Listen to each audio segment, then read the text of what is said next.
8 years ago, my own brother took away the woman I was preparing to spend my life with. A wealthy fiancée who had once sworn I was her everything. Now, as I stood at our mother's funeral, watching the gray sky weep cold rain over her grave, he appeared, arm in arm with her. He wore a smug grin, proudly flashing a diamond ring as if it crowned his victory. "Still flying solo at 40, he sneered. "Meanwhile, I've got the girl, the house, and the money." I turned to him with a calm smile and said, "You haven't met my wife yet, have you?" As I gestured behind me, his smirk faded. From the black SUV parked near the cemetery entrance, a poised woman stepped out. Her heels clicked lightly against the gravel, drawing every eye. Julian's face lost its color. Alyssa's lips pressed into a stiff line. Because the woman walking toward me wasn't just my wife. She was a ghost from Julian's past, one he thought he'd buried along with his mistakes. The last time I had seen Julian was the day I walked into my penthouse and found him with his lips on Alyssa's, my fiancée at the time. Alyssa, whom I had met at a charity gala. Alyssa, who once whispered she couldn't picture a life without me. For 2 years she played the role of a loving partner, meticulously planning our wedding, right up until a week before the big day when she vanished, leaving only a note that said, "It's your brother." I never sought drama. No confrontation, no screaming match. I simply vanished. I walked away from my life in New York and started over, quietly and completely. I buried everything, my anger, my love, my ambition, until today. Now, here I was at my mother's funeral, where fate decided to throw us all into the same pit of memory. Julian's voice hadn't changed, still coated in arrogance. "Still single, huh?" Alyssa chimed in, raising her diamond-ringed hand like it was a trophy. I didn't respond. I simply turned toward the SUV. She stepped beside me, my wife. And the air between us shifted. "This," I said, "is my wife. But I believe you already know her. You might remember her as the assistant you humiliated in front of your entire office. The one you dismissed to give Alyssa's cousin a job." Julian's expression collapsed. He remembered. Because the woman standing proudly at my side was Elena, once a quiet, underestimated executive assistant. Now, she was the centerpiece of the plan I had spent nearly a decade crafting. They had no idea the avalanche already racing down the mountain toward them. Chapter 2, Secrets, Tension, and the Setup. Julian stood motionless, trying to process what he was seeing. Elena extended her hand toward Alyssa with a smile that looked gentle, but carried blades. "Alyssa," she said coolly, "it's been a while. The last time we spoke, you told me I didn't belong in the same room as your future husband." Alyssa opened her mouth, but nothing came out. Her composure slipped. Julian cut in, visibly shaken. "You married her." He nodded. "I did. I married the woman you insulted. The one you dismissed without thought. She's now the CFO of a company you've been desperately trying to invest in for the last 2 years."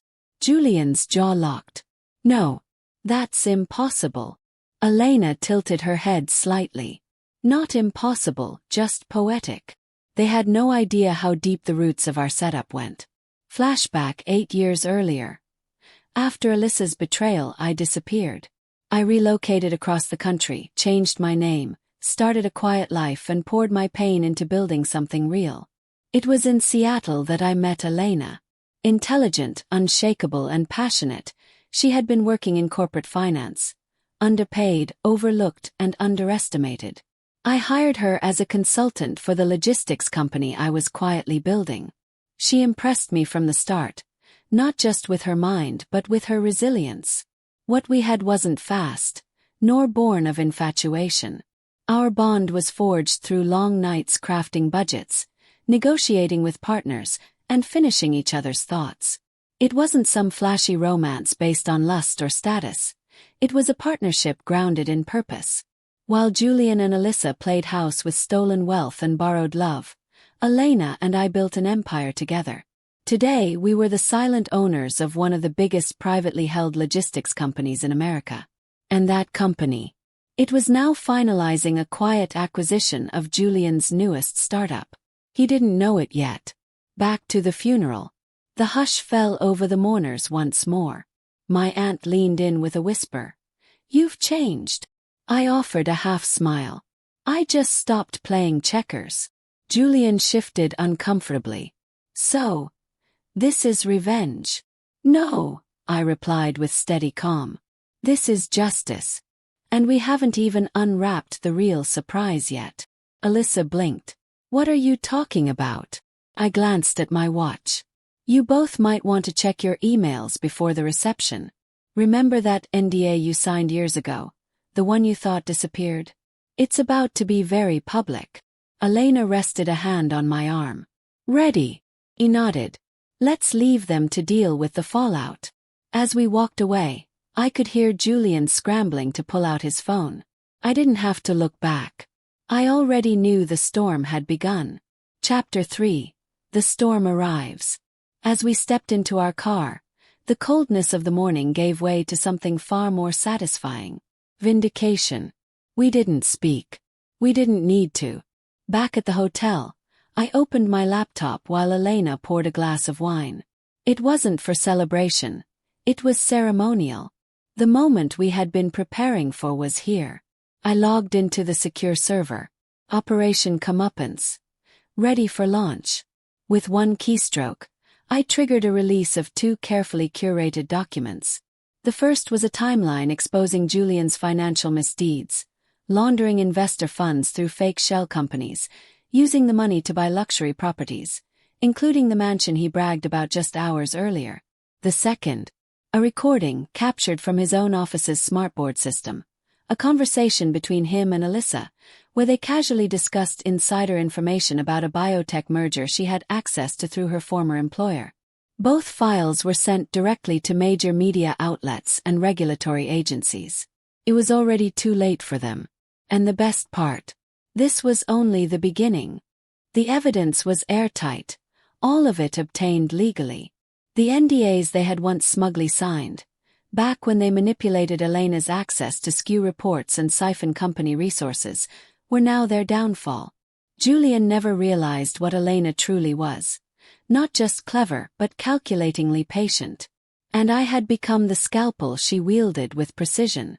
Just hours after the story broke, my phone rang. Julian's voice came through, loud and frantic. "You son of a... What the hell did you do? My board just suspended me." I took a sip of my coffee, unfazed. "Suspended? That's just the beginning, Julian. You're only scratching the surface of what's coming." He barked. "You think you've won?" "No," I replied calmly. "I know I have. You just haven't seen how deep the hole goes yet." "This is illegal," he roared. "I'll sue you." Chuckled. Elena documented everything. Her name still attached to all the original files. Remember the email where she asked you to clarify discrepancies in the numbers? The one you ignored. Pause. That's now in the hands of federal investigators. He went quiet. Then his voice dropped. "What about Alyssa? You're taking her down too." I exhaled slowly. "She did that to herself. She mocked me the night before our wedding, then jumped into your bed. Actions have consequences." There was silence on the line. Then faintly he whispered, "We were young." "No," I said coldly. "I was naive. You were a predator in a tailored suit. And now the world sees that." Across town, Alyssa was packing in a frenzy. The scandal had reached her employer, and she was terminated the same day. Her name was all over the business news, labeled a co-conspirator in one of the largest startup scandals in recent memory. She tried calling me twice. I didn't pick up. Then, she sent a message to Elena. "I know I hurt you both. I deserve what's happening. Please. Can we just talk?" Elena forwarded it to me without comment.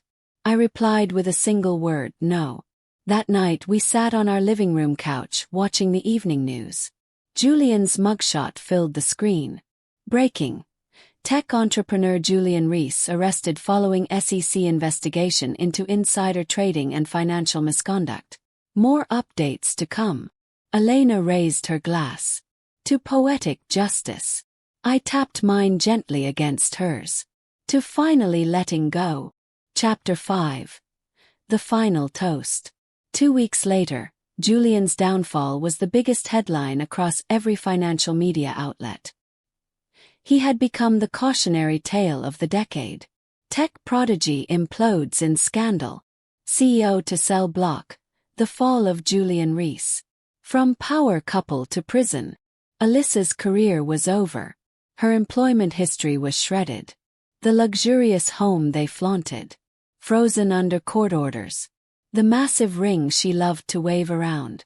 Seized as evidence. His company. Investors pulled out, and the board dissolved what little remained. But the most unexpected moment came from a simple letter, handwritten and sent to me by Julian. I don't expect your forgiveness. I just need to say it. You were always the better man. I ruined everything I touched, including her. I didn't see it until there was nothing left. Elena. The woman you married. I once laughed at you for standing beside her. But now I see she's the only one who grew stronger through all the pain. Please don't let her destroy me further. You've made your point. I've lost it all. I handed the letter to Elena. She read it, her expression unreadable. Then, with quiet finality, she folded it, placed it in the fireplace and said, "Closure isn't about giving them peace. It's about refusing to let their ashes pollute your future." We watched it burn. Meanwhile, Alyssa made one last desperate attempt. She showed up at my apartment. No makeup team, no luxury car, no photographers. Just her disheveled eyes rimmed red. "I didn't come for pity," she said softly. I didn't know where else to go. Everything's gone. He's in jail. I lost my job, my friends, everything. I can't sleep. I wake up drowning in regret. And when I saw you with her, happy, I remembered what it felt like to be safe. And I wrecked it." He paused. "Can we please talk?" I stood quietly in the doorway. Then I said, gently but firmly, "There's nothing left to say. You shattered something I never tried to replace. I just built something better, without you." And I closed the door. That night, Elena and I sat together in our dim kitchen. The city lights twinkled beyond the window. "Do you feel lighter?" she asked. He nodded. "I feel free." She leaned into my shoulder. "Sometimes the sweetest revenge," she whispered, "is peace." Chapter 6. The last glass raised. 6 months later, the world had moved on. Julian's trial made a few more headlines before being pushed aside by newer scandals. Alyssa made a weak attempt at rebranding online, but the internet didn't care for redemption arcs from disgraced ex-fiancés. As for me, I didn't just recover, thrive. I founded a consulting firm. No partners, no politics, just me and a small team I trusted with everything. Word got around. People respected the quiet man who never aired his wounds, only showed results. Elena and I became something I once thought impossible. Equals. We didn't pretend our past didn't exist. We acknowledged it, and used the rubble to build something real, lasting.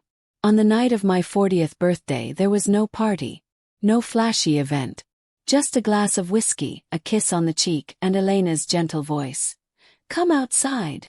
On the balcony, under the Silver City skyline, she had set a small table with a candle, 2 chairs, a modest cake, and a red envelope.